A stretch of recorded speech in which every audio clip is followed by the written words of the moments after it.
Welcome to Revenge with Lyra. Relax, it's just a joke, my mom said, laughing as my sister mimicked my daughter's hearing aid by cupping her ear and pretending not to hear. The table erupted in laughter, except for me, my husband, and my little girl, Ava. Ava's face flushed crimson. She was only 9, and her small hands trembled as she lowered her fork. I saw her blinking fast, pretending she wasn't about to cry. And my mother had the nerve to add, "Don't be so sensitive, it's family. She should learn to take a joke."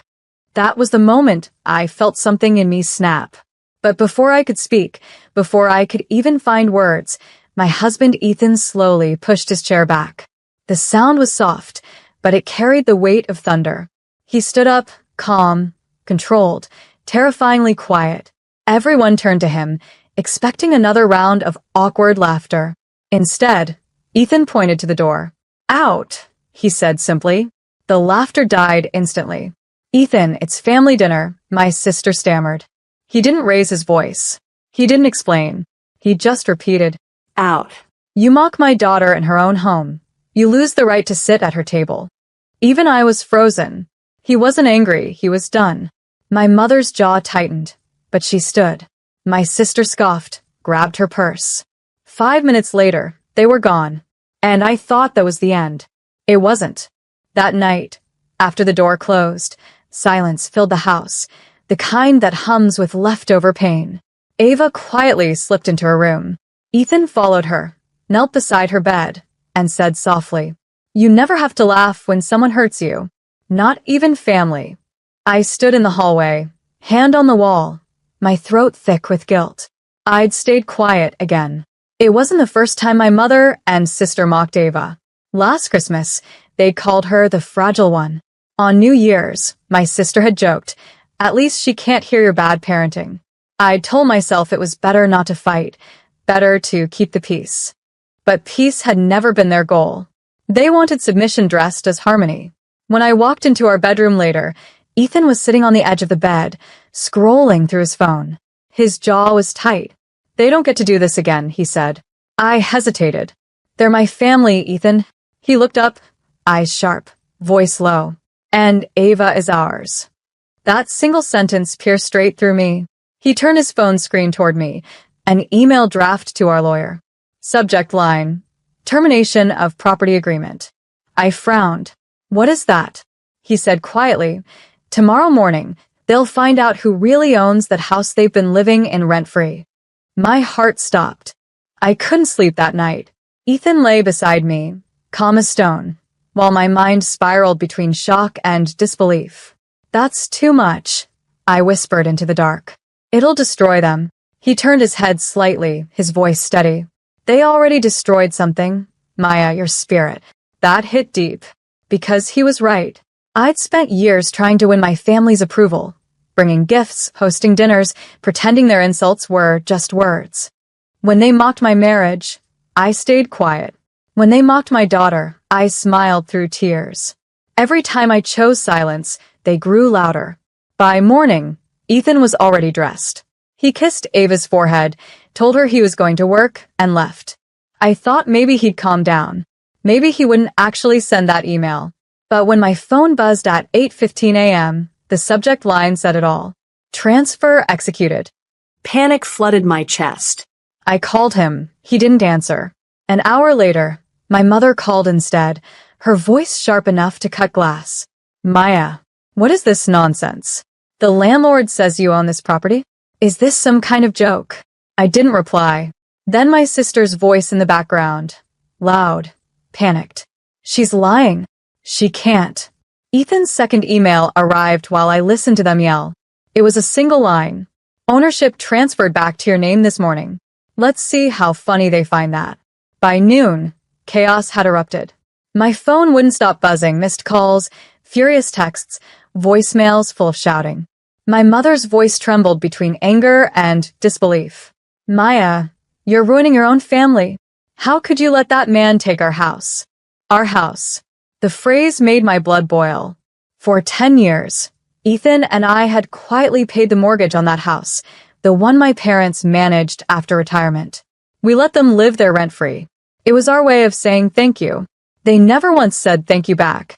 And now that the papers said my name, suddenly, it was their tragedy. When Ethan came home, I stood at the kitchen counter, gripping my phone. "They're furious," I said, my voice shaking. He poured himself a glass of water. Good. "Ethan, my mom's crying. My sister says she's calling a lawyer." He looked up. "Let her. Maybe she'll finally read a contract before mocking a child next time." His words hit like a gavel. Cold, final, but just. That night, Ava sat between us at dinner, eating quietly. Then she said something that shattered me.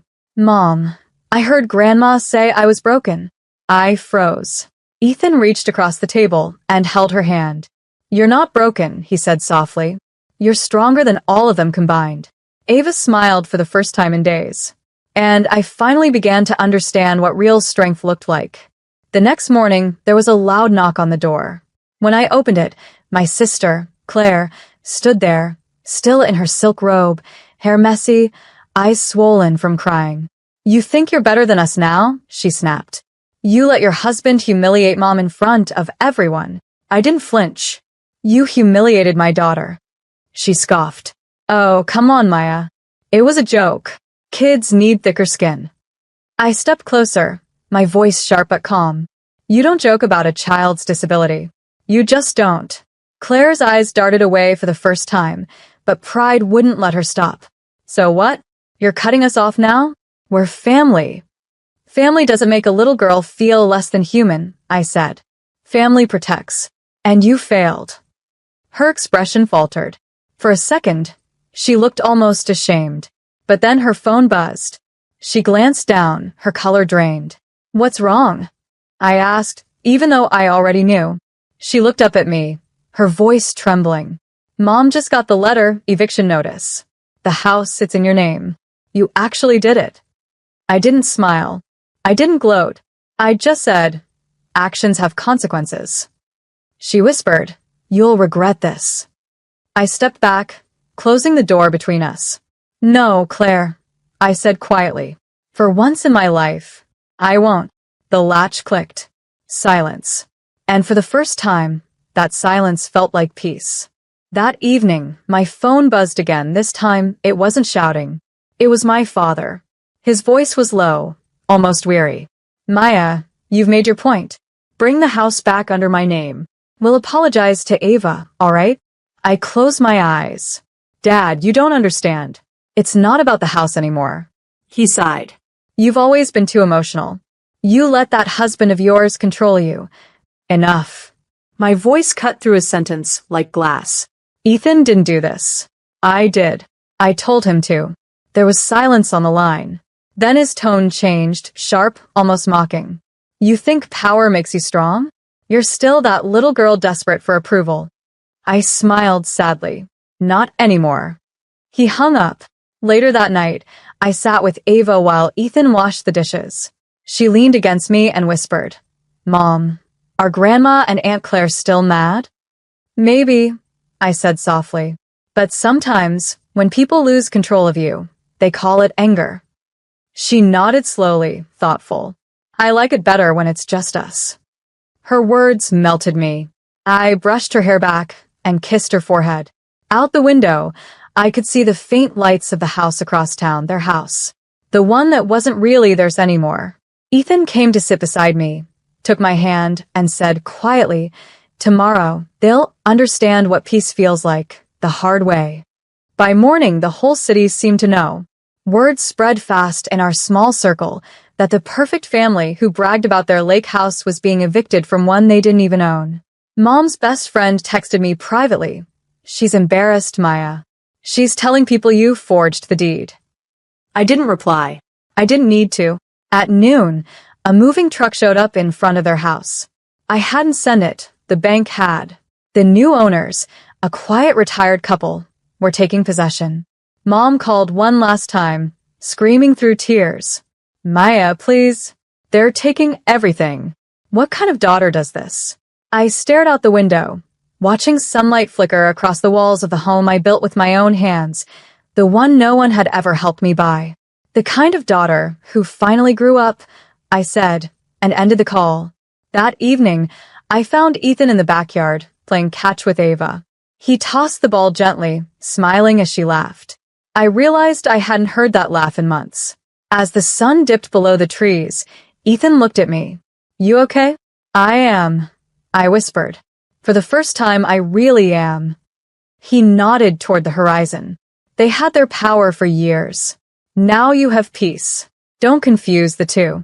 I smiled faintly, watching Ava run barefoot across the grass. Peace looked good on us. A week later, I drove past my parents' old house. The front porch light was off, the yard overgrown, and the air felt heavy with everything unsaid. The new couple who moved in waved politely as they watered the garden. It didn't look like their house anymore.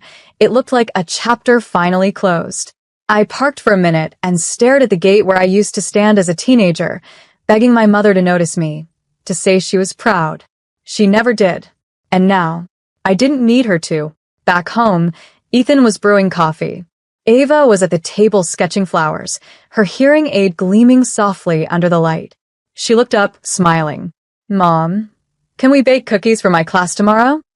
Her words, so normal and innocent, almost made me cry, because that was what peace sounded like, small, ordinary joy. I nodded, smiling back.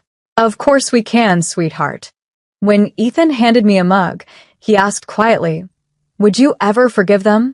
I thought for a moment. Maybe one day, but forgiveness doesn't mean they get to come back. He smiled, understanding.